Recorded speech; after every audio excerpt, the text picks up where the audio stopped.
Did you know you're likely your own worst enemy when investing? It's true. You're making decisions every day that can cost you thousands of dollars. In fact, we all are.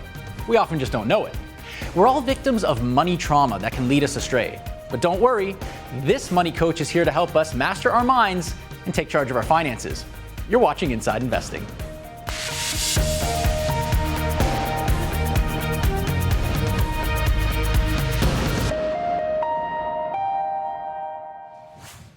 Hello everyone, welcome to another edition of Inside Investing, the show that helps you level up your financial knowledge and sharpen your investing skills.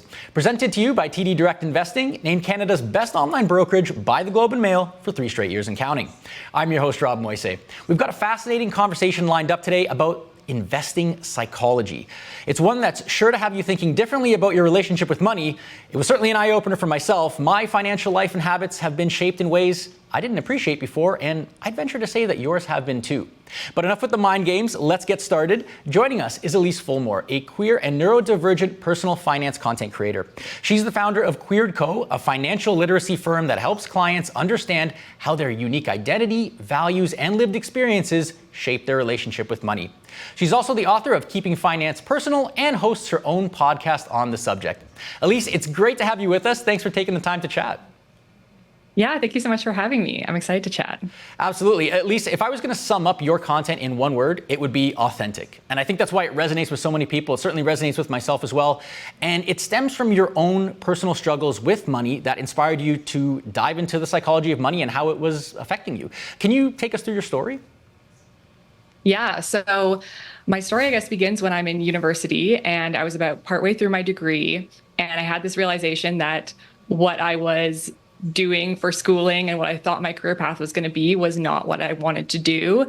And at that moment in time, I had $20,000 of student loan debt and I had racked up $15,000 of high interest debt, mostly from impulsive spending, which I had been struggling with for the past few years. And so in that moment, I kind of had this like, oh no, I'm in all this debt. I also now don't have a career path lined up. Like, what am I going to do?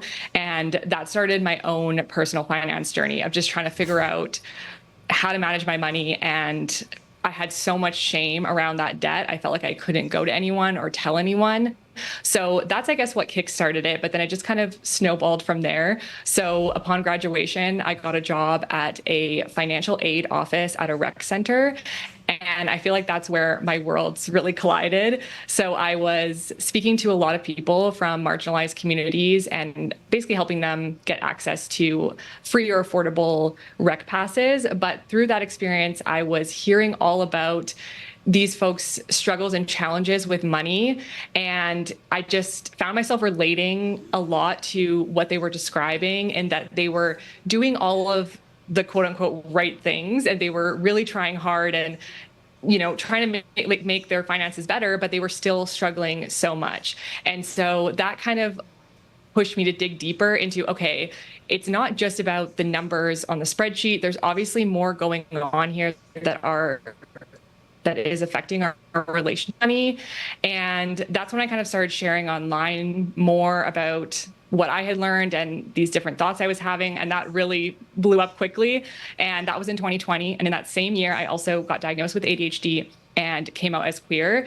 And so those two pieces of my identity really kind of put into perspective my financial struggles. And I was able to understand a lot more where those struggles were stemming from. And that kind of created the business I have today, which is an identity-based approach to finances. So really taking a look at how, you know, your culture, your mental health, your everything about who you are impacts your finances and how you can kind of work with that. So in your case, the ADHD diagnosis was a big reason why the conventional financial wisdom just like wasn't working for you in a lot of ways. Can you kind of unpack that for us? Like, how did your ADHD impact your relationship with money? And then, you know, what did you have to do to basically take control of your finances? Yeah, so it impacts my money in so many ways. And when I wasn't aware of that, I really felt like there was something wrong with me because I was, again, following all these correct steps, and I would consider myself very financially literate at that point. So I knew the things that I needed to do to succeed with my money, but I was still really struggling with things like impulsive spending and sticking to a budget and paying my bills on time and just a lot of things like that. And so when I got that ADHD diagnosis and I began to learn more about how ADHD affects your brain and the different ways that you basically move through life, that really helped me understand how it was impacting my money. So a big example is folks with ADHD tend to have struggles with executive function, which is a set of cognitive processes in your brain that are responsible for planning, scheduling, time management. It's like the manager of your brain. So it's controlling all of these little pieces. So if you think about those things, that intersects with almost everything you have to do with your finances, like remembering to pay your bills on time, remembering to show up to an appointment, being able to plan out a long-term goal and actually stick to it, and just everything you can think of, basically. So that was a big one. Another one was the impulsive spending. So I didn't realize that when you have ADHD, you actually have physiological differences in your brain that mean that more impulses go by unchecked. So what I often say is, if you imagine like a bouncer at a club that is, checking who gets to go in or not, for neurotypical people, they have that bouncer all the time. Kind of when they have an impulse, it's kind of like, hey, should I do this? Does this make sense? Like their brain is kind of checking it. But when you're neurodivergent, a lot of times it's like the bouncer just walked away to chat with someone, to go for a smoke, whatever. And so those impulses just go by unchecked. So understanding that, I realized that it's not my fault. I just have a completely different brain, and that requires different approaches to managing my money. I think a lot of people can relate to that idea of feeling shame or some kind of guilt around money, feeling like I'm not good with money inherently. And it's inspiring to hear you go through that journey and understand that that's not the case, and that there are things that can be done. That shame and that guilt and things like that you're describing is an example of what's called money trauma. And this is a fascinating concept that we're going to talk about today. It's probably a new term that a lot of people haven't heard of before, though. Can you just unpack what money trauma is? Yeah, so interestingly enough, my personal approach, or I guess understanding of money trauma, is that it really actually is any trauma that you've experienced. And trauma, I think a lot of us have this perception that it has to be this big catastrophic event, but trauma can actually be smaller things. It can be like the experience of, for example, living in scarcity with your money, or like not having enough money to pay your bills for 3 months in a row. Like that can cause trauma. Being exposed to a sustained stressor, that can cause trauma. So often how we differentiate it now is big T and little t trauma. So big T trauma is more of those big catastrophic events, whereas little t trauma is like the smaller sustained stressors that build up over time.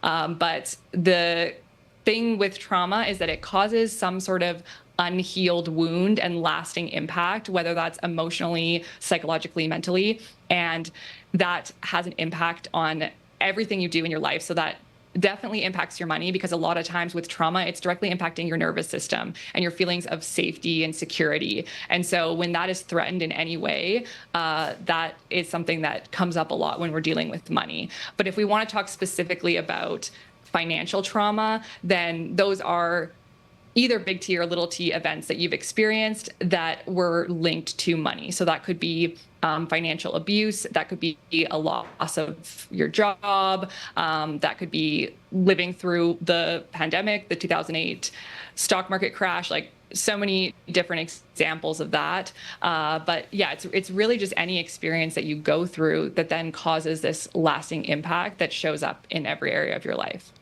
And the really fascinating thing here is that a lot of people might not even realize that they have some sort of money trauma. It can be quite insidious in that way, manifesting in ways that they aren't even aware of. So let's dive into some of the common money traumas that investors might experience and what they can do about it to help them deal with it better. For those in our audience, if you want to get in on this conversation, make sure you submit your questions to us. If you're watching on Webbroker, you can use the chat box to send your questions to us. If you're watching on our broadcast platform, it's the questions and comments box. And if you're watching on our YouTube live stream, you can click on the link in the description. It'll take you to our broadcast platform, and that's where you can ask your question. Okay, Ellyse, so the first common money trauma on our list here is one that we've spoken about a little bit here. It's that feeling of shame about money. This is one that, as we were saying, you personally grappled with. What are some of the ways that this can be triggered in somebody or manifest? Yeah, so the thing with shame around money is shame itself it's really a deep feeling that there is something inadequate or wrong with you. So it's very different than feeling guilty about something. If you feel guilty about a financial choice that you made, you're like, oh, I maybe wish I didn't do that, but it's okay because, I'll figure it out or whatever. But with shame, it's this deep rooted feeling that you are not good enough. And that can stem from so many different things. So a big one for me being neurodivergent is I wasn't diagnosed until I was 25. So my whole life, there's been a lot of experiences where I was struggling and people around me were not struggling with the same thing. And so the narrative was kind of like, well, you just need to try harder. You're just lazy. You're not putting in the work. You just need to have more willpower. Things like that, especially around money. It's like if you just had more willpower, you wouldn't be spending so much. And so that kind of over time, it creates this feeling like you start to believe I'm lazy, I'm not good enough, I'm bad with money. And that over years of exposure really impacts your relationship with money because now you have this feeling like I'm just bad with money and I will always be bad with money rather than I made a mistake with money.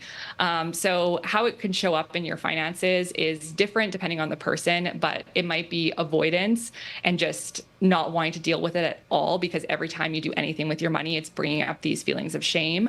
It could be that you're making really impulsive decisions with your money. So maybe you're overspending, spending really quickly, spending your paycheck as soon as you get it, or kind of engaging in maybe some dangerous investing habits, just kind of being not careful, I guess, with the decisions that you're making. It also could result in you hiding things about your finances from a partner or family member because you feel that shame and you don't want to talk about it or disclose those things, which then could maybe lead to things like financial infidelity. So there's so many ways it can show up depending on the person, but the root of it is that you feel like there's something fundamentally wrong with you, and that's impacting your ability to manage your money.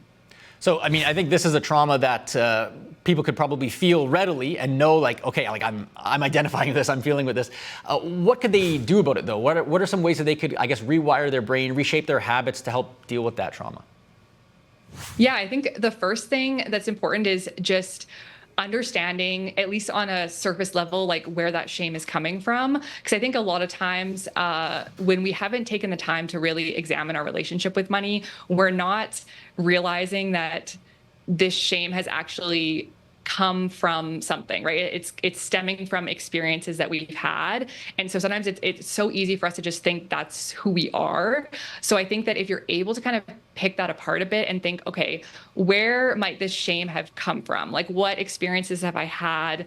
What have people said to me throughout my life? What environment did I grow up in? Like, what kind of things did I experience that might have contributed to these feelings of shame? I think that's important to have some understanding.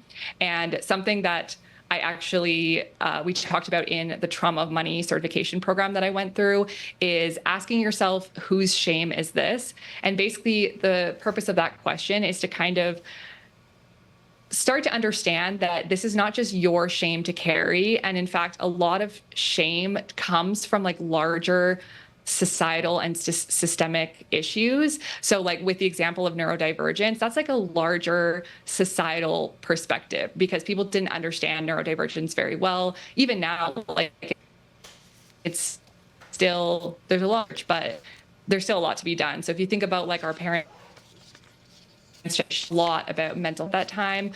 So thinking like, oh, that person, they're being lazy, they're not doing what they need to do. So a lot of it is these larger societal norms and things. So like really asking yourself, is this completely my shame to carry? Or is some of this intergenerational or societal? Has some of this been kind of pushed onto me? I think that can help as well. And then starting to kind of work through it. I think it's helpful to talk to people about it, because a big thing with shame is that you don't want to talk about it. You shut down and you want to avoid it. So I think talking about it is another big thing. And then if you have a greater understanding of maybe where that's showing up for you, then you can start exploring solutions. So I talked about my own personal example of having shame around managing my money and just thinking that I'm lazy and XYZ. So for me, that looked like building trust with myself again, that I can be trusted with money, I can manage money.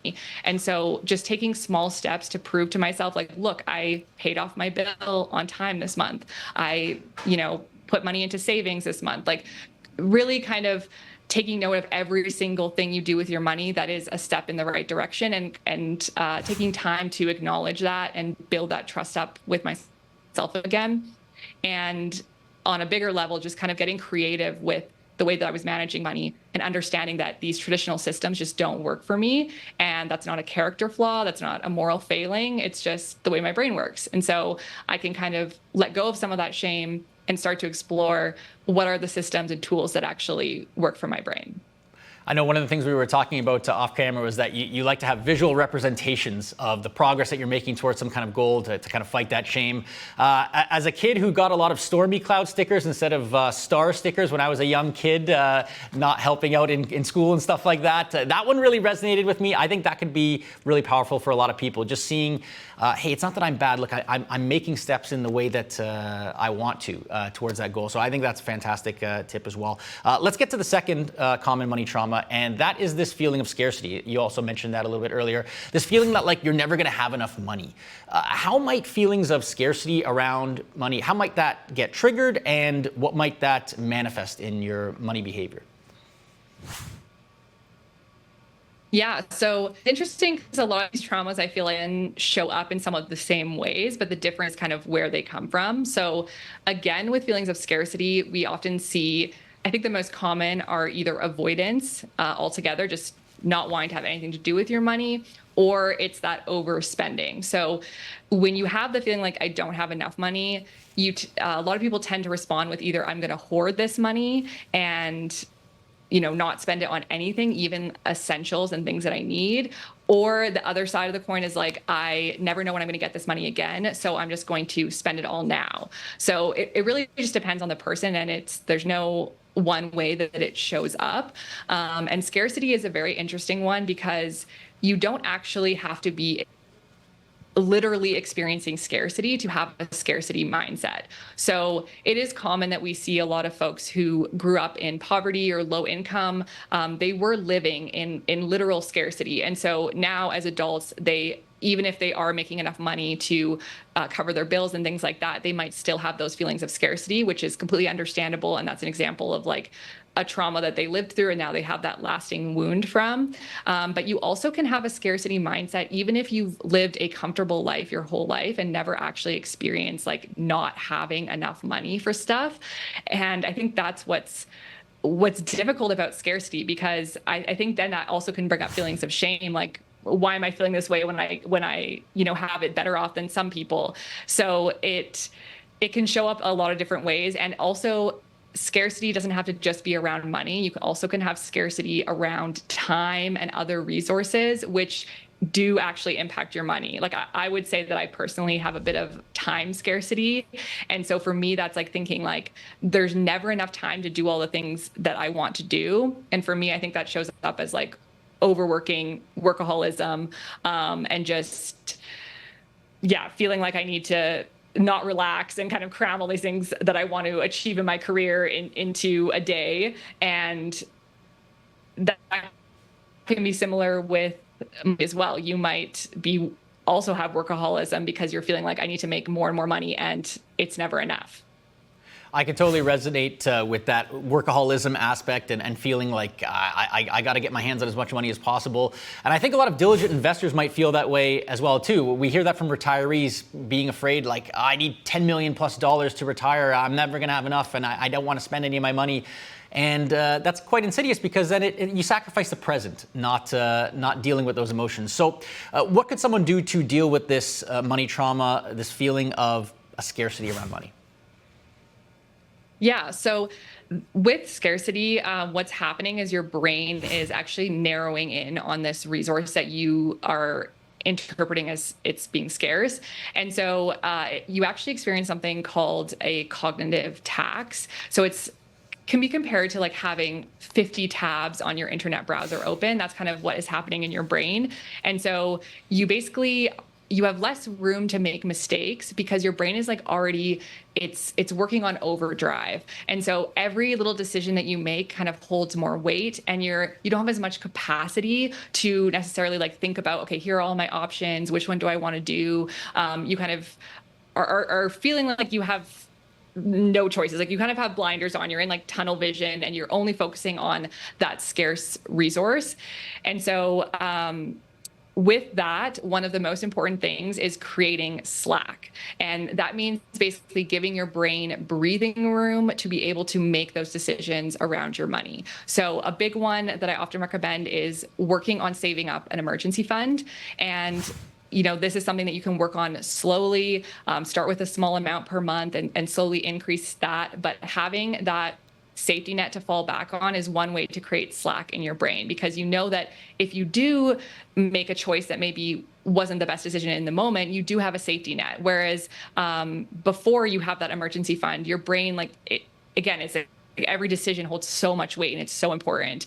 And so that's a big one. Another one is if you're able to kind of automate some areas of your finances so that you're not having to carry the mental load of doing those things. So automating your bills being paid so you don't have to remember to go and like manually pay those bills. It could be automating your savings or investments, automating your debt payments and your credit card payments, things like that. Again, just create more slack and give you more mental capacity to focus on the other things you need to do.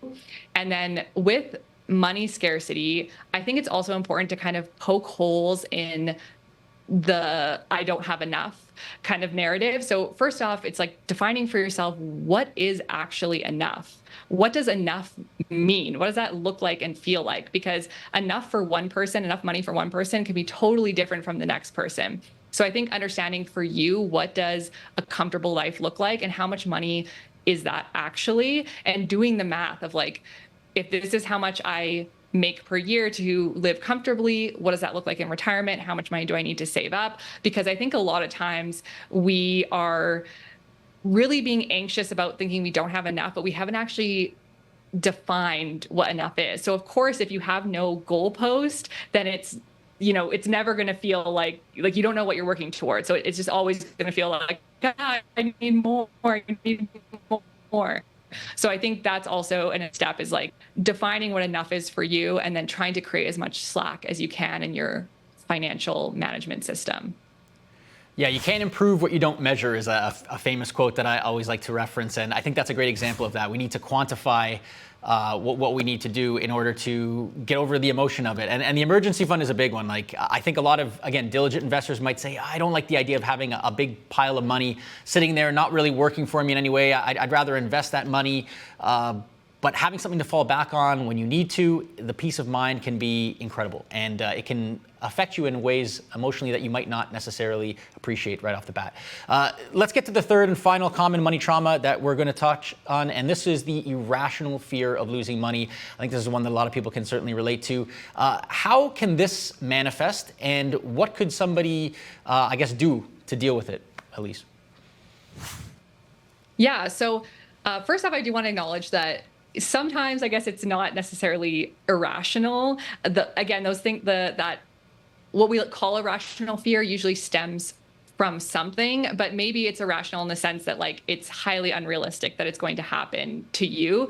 But I do think it is important to acknowledge that there's probably some rational reason where that came from. But for a lot of people, I think this stems from larger kind of collective events that we go through and that completely change our outlook or perspective on money management. So the pandemic was a huge one that is, probably the most recent for a lot of people. And going through that, if you lost your job, got laid off, whatever you were experiencing, that could have completely changed your outlook on how you felt about money. And I know for me, like, during that time, I was investing as much as possible, despite having I was laid off from my job as well, and I was on CERB and things like that. But I was really, I felt like at that time I needed to hoard resources, so I was overly investing. Whereas I know a lot of people kind of did the opposite, because the stock market was up and down during that time, that people were nervous, so they're pulling out their money. So that can cause you to kind of take action in a way that you might not normally. And then another great example is the 2008 stock market crash and the housing bubble. If you lived through that yourself, or if your parents experienced a lot of hardship from that, that could have, again, changed how you felt about money, because maybe your parents or caregivers, said things to you. Maybe you lost your home. Maybe they lost their jobs. Those have lasting impact. That is a type of trauma that you've lived through, and that has affected your relationship with money. So now you might feel that you're scared to make maybe any move, with the fear of I might lose this money and I don't want to lose it. So that's also kind of another form of scarcity, just showing up in kind of a different way. But I think this can be definitely triggered from any events that we experience. And if you are also even just looking at the stock market and you see it go down, you have money invested, that might also trigger this fear, right? And you're kind of oh no, I need to grab all this money out before I lose more. And so how it really shows up in your finances, I think, is a lot of times being very risk averse. So really not wanting to take any chances with your money, which includes investing, even though there are a lot of forms of investing that are very stable and safe, and have a lot of a proven track record over time, that the stock market does recover from these instances. But you might feel you don't even want to do that. You want to keep all your money cash and accessible, because that feels, too scary. Or it could be, again, the other side of the coin, where you're I'm going to go the opposite direction and just take a lot of chances with my money, because who knows where we're going to be. The planet could explode tomorrow, so I think it just depends on the type of person you are. But a lot of those can come from the same experience. It shows up differently for everyone. Yeah, certainly the extreme risk aversion is one that I think a lot of people can relate to, particularly in times of volatility. And one of the age-old investor behaviors that just really drags on returns in a huge way is timing the market, trying to jump in and out and avoid that crash out of fear. It's a huge one that people can't get over. Even some of the pros fall for it. So a difficult one to deal with. But that said, Ellyse, what can someone do to help deal with that money trauma? Yeah, so this, again, I feel involves a little bit of proving to yourself that you can do these things. And so for me, that looks like automating my saving and investing, because I don't want to make decisions based on what is happening externally, unless it's obviously directly affecting you, your job or something. But I want to make decisions just based on what my plan is and what my goals are. So for me, that looks like consistently investing every single month, regardless of what's happening in the stock market. So I like to automate this so that I don't have to think about it. And I also don't have to look as frequently at what's happening in the stock market. So I do, of course, still check it periodically and make sure my portfolio is okay, but I'm not checking it every day, and I'm not having to really think about, okay, I need to pull this money out for investments. And then I basically don't have a chance to be well, this is happening, the stock market's down, so I should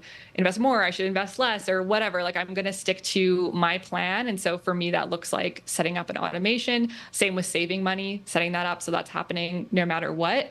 So that is one. And if you are risk averse, that could look like starting with a very small amount. So, you might not be ready to dive in and invest that big chunk of cash you have sitting there, but maybe you could start with $100 and just see how that feels.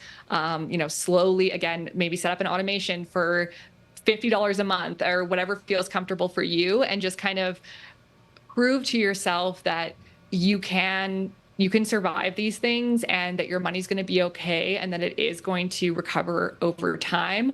And I think also, if you're not familiar, just doing just a little tiny on the stock market and how it does perform over time, because I think that provides a lot of actually reassurance that even though we can see the stock market go very low, crash, whatever, it has always recovered. And so why do we think that it's not going to this time? We have no evidence to support that it's not going to recover. So I think as hard as that is, and it's not just easy as, being like, oh, I'm going to believe something different. But I think doing some of that research and understanding it a little bit more can help you be like, okay, it's going to be okay. It's going to recover. And perhaps just automating it and not looking at it as much can help you ease into it a bit more. Yeah, there's a chart actually that we prepared because I think it's the best case against this idea of an irrational fear that things aren't going to work out. This is a hypothetical scenario that was put together with a character named Bob, the world's worst market timer. He puts in $100,000 like the day before every major market crash over the last 50 years. But look, if he holds on, he ends up making an incredible return over that time and ends up being a multimillionaire. So I can't think of a better illustration of, hey, things are going to be okay when you consider the long-term track record. Of course, we don't know what's coming in the future, but it's pretty tough to argue with the long-term historical track record. And it goes back even further than 50 years. I don't know, Ellyse, can you think of something more compelling than that one? No, I think that's a great example. You can do what Bob, is his name Bob? Bob, yeah.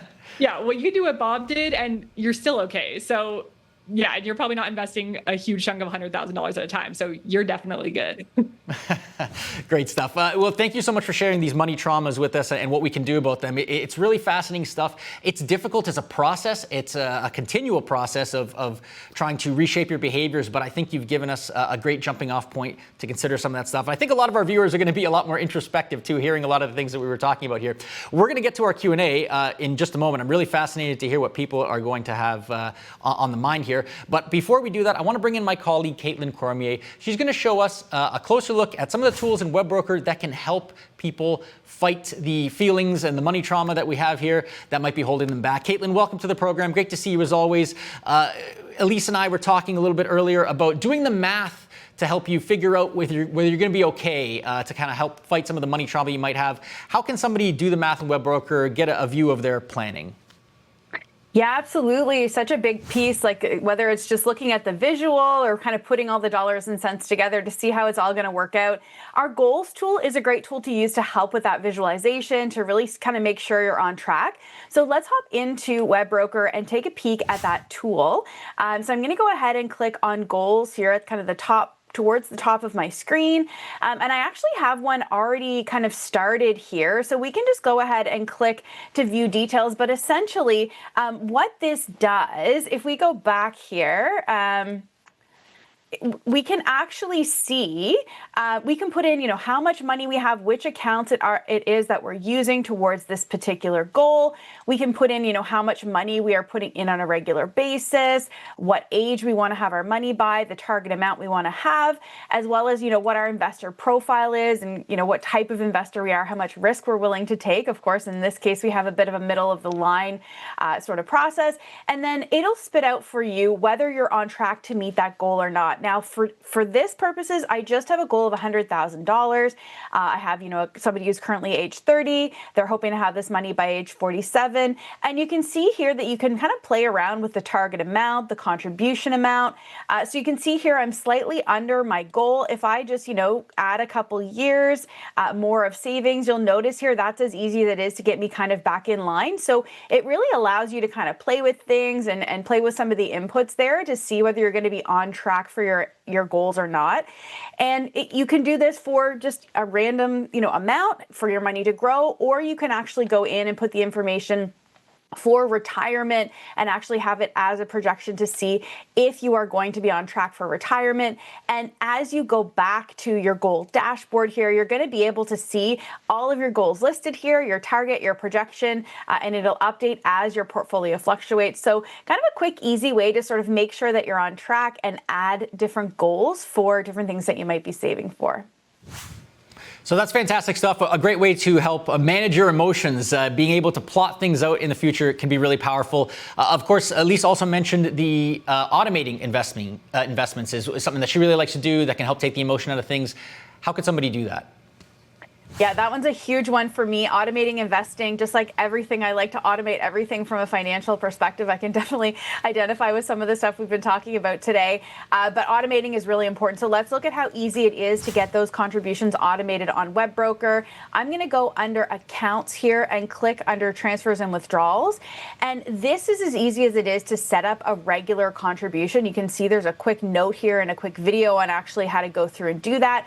But it's very simple. You're going to choose, if you have a bank account with TD, you would choose your bank account here first. The next account you would choose would be whichever investing account you want to make the contribution into. You'll see here all the different types of accounts you can make those automated contributions into, the amount that you want to contribute, and just tick here that you'd like to make it recurring. You can also do it from outside of TD. So if your main bank is with another institution, you just come here, and this will give us more of an idea of the different fields we're going to see. So contribution, we want to do bi-weekly. We choose our start date, how much, and then we have to have that information about, the bank that we're bringing the money over from. But very quick and easy to do. And like I said, that's certainly something that I live by, is making sure all of my investing is automated so I don't have to think about it. I know we always, think, oh, we'll do it, we'll get around, I'm definitely going to do it myself every week. But at the end of the day, it's nice to have it done first and kind of make it a priority so it's gone before you even need to think about it. Absolutely. Take the emotion, take the thinking out of things. It makes things so much smoother in life. It's great. It's a great practice. Yeah. Thanks for showing us how to get it done there, Caitlin. Appreciate you as always joining us. That's TD Direct Investing's Senior Client Education Instructor, Caitlin Cormier. Okay, Ellyse, we're going to open the floor and we're going to take some viewer questions now. Are you ready to hear what people want to know more about? Yes, I'm ready. Hit me. All right. Let's hit you with our first question. This one is coming to us from Amy. Amy wants to know, how do I handle a family member's different money trauma? My mom hoards due to post-war poverty, and it's hurting her finances. That's a great question, Ellyse. What do you think? How could somebody broach that kind of topic with a family member? Yeah, this is definitely a tricky one. I think it's very hard watching somebody else struggle and maybe even knowing a little bit about where that might be coming from. But especially when we're talking about our parents' generation, again, they just didn't have the same tools and resources when it came to mental health. So they don't necessarily have the same understanding of, what trauma even is or where that could come from. So I think as difficult as it is, ultimately, this is something that your mother has to be ready to work on, willing and open to work on this. I think if you have a relationship where you can talk about these types of things, maybe gently bringing it up and saying, hey, I this is something that I learned about, and I think it might be affecting you in this way. Would you be open to talking to someone about that, or would you be open to diving into that more, or, things like that? I think that's really all you can do at that point, is having a conversation about it and hoping that maybe that conversation will push them to want to make changes. Because as hard as it is to watch that, it also is largely out of your control. And so it has to be something that they're willing to do. And that might take time, because I think, we talked a lot about shame today, and it's very normal for shame to come up, and you might feel attacked when someone is trying to point out something about your face. So I think just, be gentle, be kind to your mother, and maybe try to slowly broach the topic and, bring it up when it feels like a good time to do so, and just be open and, be that person that can hold space for them if they are ready to come to you with something. But I want to acknowledge that it is a difficult thing to witness and to be kind of a part of, but ultimately it's a step that your mother will need to take on her own. Yeah, and I think just to underscore the point, trying to be gentle and supportive as opposed to confrontational is probably a good way to kick off a conversation like that, for sure, because it is a delicate subject. Thanks for the question, Amy. Okay, let's get to our next question. This one coming to us from Ella. Ella wants to know, how can someone become aware of money traumas they might be carrying? Yeah, I think this is a great question too. How do you even get it on your radar? Because it can be so insidious and almost in the background, and you're so used to, behaving the way that you behave, right? How can you uncover these things? Yeah, so two kind of approaches, I would say. One is if you are noticing kind of patterns come up with your finances, like maybe every single time you go to pay a credit card bill, you're feeling really anxious, or you notice that you're avoiding your money and not wanting to even look at it. You can kind of acknowledge where those, like, okay, I'm really getting stuck on this thing, and then think about, why am I feeling anxious about this? Where do I feel like that's coming from? And kind of just digging into that feeling a little bit more, and that might help lead you somewhere. I know for other people, it's kind of sometimes hard to connect the dots, because sometimes the thing that maybe caused the initial trauma had nothing to do with money. It could have been something you experienced in elementary. So another thing that I find helpful is looking back on your childhood and trying to think about, okay, what are the things that my caregivers taught me about money? What are also the things that I just witnessed that they didn't even say explicitly to me around money? So maybe it's like witnessing a parent be really stressed out during tax season, or come home from work very stressed every day, or having heated conversations about money, fighting with each other about money. What kind of things did you witness? What kind of environment did you grow up around? And like thinking about that and starting with your childhood, what were those narratives around money? What do you think your caregivers believe about money now? And how might that be showing up in your life? So if you had a parent that was extremely frugal, maybe now that's showing up for you in either overspending or that hoarding. So like kind of trying to connect the dots a little bit more. I think that's also a helpful place to start, is like looking at your childhood and what kind of came from that. It always comes back to our childhood, doesn't it? That's almost like a psychology trope at this point, but it's so true. It can be so impactful. Okay, so taking a trip down memory lane can be one way to kind of unearth these things. Let's get to our next question. This one coming to us from Kristen. Kristen wants to know, how common is it for people to carry some form of money trauma that they aren't even aware of? Is this something that you see a lot of, Ellyse, and you have to kind of help people figure out what their trauma is, or is it pretty obvious to a lot of people? I think it's definitely common for people to not be aware. And I think just even what we talked about today is a lot of people don't view their experiences as traumatic, even if they were traumatic, just because I think that a lot of people still have that belief that it has to have been this big catastrophic one-time event, but it doesn't have to be. And so this is not to say that we're discounting anyone else's experience, but I think it's important to acknowledge that,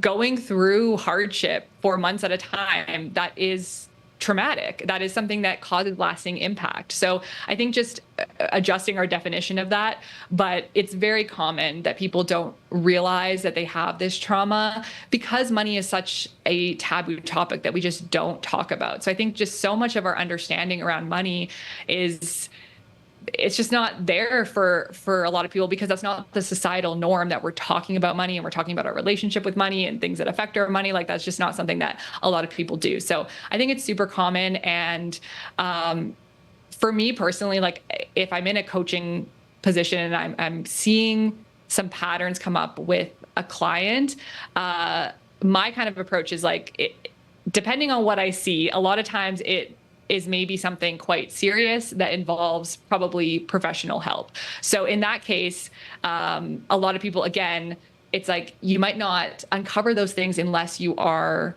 actively going to therapy and you have that language and you have that awareness, understanding of what all these things mean. So for me, it's like really trying to push people to seek that professional help if I think they need it. Otherwise, it's helping people adjust their language on how they're viewing things and talking about things so that they can have more compassion for themselves and more understanding of where their money behaviors are coming from. I think on some level, people probably want to avoid coming to the realization that, hey, maybe I did experience some kind of trauma that's affecting my finances. I mean, nobody likes to think that they were the victim of something or that there's something dragging them down. Like people like to have this idea that they're in control of things, right? So to kind of have to try to change that narrative a little bit is probably a big part of it, I imagine. Yeah, I do think I agree with you that there's that resistance at the beginning, but I also think for a lot of people, once they understand and accept that, like, a lot of these things have happened to them, like, it's a lot of our challenges with money are symptoms of larger things, of like intergenerational trauma or behaviors or patterns passed down from your parents, and also like these larger societal systems. I think once you start to accept that, you also actually begin to remove some of the shame that you might be placing on yourself, and kind of have this like moment of like, oh, it's not just me, it's not my fault. I mean, for me, that really happened with the ADHD diagnosis. It actually freed me in a way, because so many years I spent beating myself up and thinking, what's wrong with me? It allowed me to kind of be like, oh, this makes sense. I'm not alone in this. I'm not the only one struggling with this. It makes sense that I experienced this. And that, gave me, it allowed me to free up some of that shame. Yeah, and then I think once you get over that initial hurdle, it can actually be really motivating, powerfully motivating to know that, hey, like I can take control of things. There's something here that I can deal with and I can point to. Let's get to one last question from Mary. Mary has a question for us saying, my son has ADHD. What are some ways that you found it can influence the way that you manage your money? You spoke about these a little bit earlier, Ellyse, but are there other ones that perhaps you didn't touch on that you think are worth noting? Yeah, one of the big ones that we didn't get to was motivation, and how different motivation is for people with ADHD. So someone who is neurotypical, who doesn't have any sort of neurodivergence, they can be motivated by shoulds. So they can think, okay, I should be investing for retirement. It's important to invest for retirement, so I'm going to go do that. I know that I should go empty the dishwasher, so I'm going to go do that. But for folks with ADHD, motivation in their brain actually works different. So essentially, we cannot just motivate ourselves based on shoulds. Our brain needs to be kind of bought into it. And so the task that we're trying to do has to essentially stimulate our brain in some way. So some of the common ways that people with ADHD are motivated is by novelty, competition, challenge, urgency, things like that. So you have to be kind of excited about the task. There has to be a new task, or there has to be some sort of external deadline for the task, something that's going to motivate you to go and do that thing. So when it comes to your money, that means that it's not as simple as saying, I want to save up for this thing and therefore I'm going to do it, because that's not going to motivate your brain enough to actually overcome the hurdle of starting that task and also continue to do that thing until you meet the goal, right? So if we're talking about, say, meeting a long-term goal, for me, I am motivated by visually seeing things and having it be like a game almost. So I know you mentioned briefly earlier that like I like to have a visual like debt repayment chart that I color in, or a savings tracker that I color in. I have my own Taylor Swift themed saving tracker. So that's an example of like, I built a special interest into my money system. I also use a lot of like colors, things that are really dopamine inducing. So really bright colors, a lot of visuals. I love sticker charts. So giving myself a little sticker as a reward every time I meet like a milestone in that bigger goal, and then having some sort of like reward that I give myself when the sticker chart is full, things like that. So that is a huge one when it comes to your money and ADHD. It's like understanding what types of motivation work for your ADHD brain, and then trying to implement as much of those as possible into your money systems, so that you're not having to like fight the whole willpower thing, which does not exist when you have ADHD. It's not that you don't have willpower. It's that you're not motivated by the thing that you need to, like the thing that you need to do is not motivating you. So you need to find a different approach. So kind of what I say is like, if you don't want to do something, try to find a way to make everything you don't want to do something that you actually do want to do, whether it's the task itself or you're making it exciting by adding a reward, doing it with a friend, making the task itself more enjoyable in some way, eating your favorite snack, like whatever that looks like. There's so many different ways that can show up. But I think that motivation is a huge one, and that's a big piece when it comes to managing your money. Some fantastic ideas for Mary. Hopefully that helps you and your son manage the ADHD and get him on the right track. Really great stuff, Ellyse. Really appreciate you unpacking all these money traumas for us and giving us the lowdown on it. Of course, we've only scratched the surface. There's so much more that we could talk about, but unfortunately time beats us. We'll have to have you back on the program, but we really appreciate you joining us this time around. Yeah, thank you so much for having me. And of course, to our audience, thank you for tuning in as always. Make sure you check out next week's episode, because we got an interesting one here for all the entrepreneurs and small business owners out there. We're going to see how they can get a leg up with their investing. Robin Valadares, aka the Financially Fulfilled Pro, is going to join us with his top tips and strategies. That's all the time we have for this edition of the show, though. From everyone at Inside Investing, thank you so much for tuning in as always, and we'll see you all next time.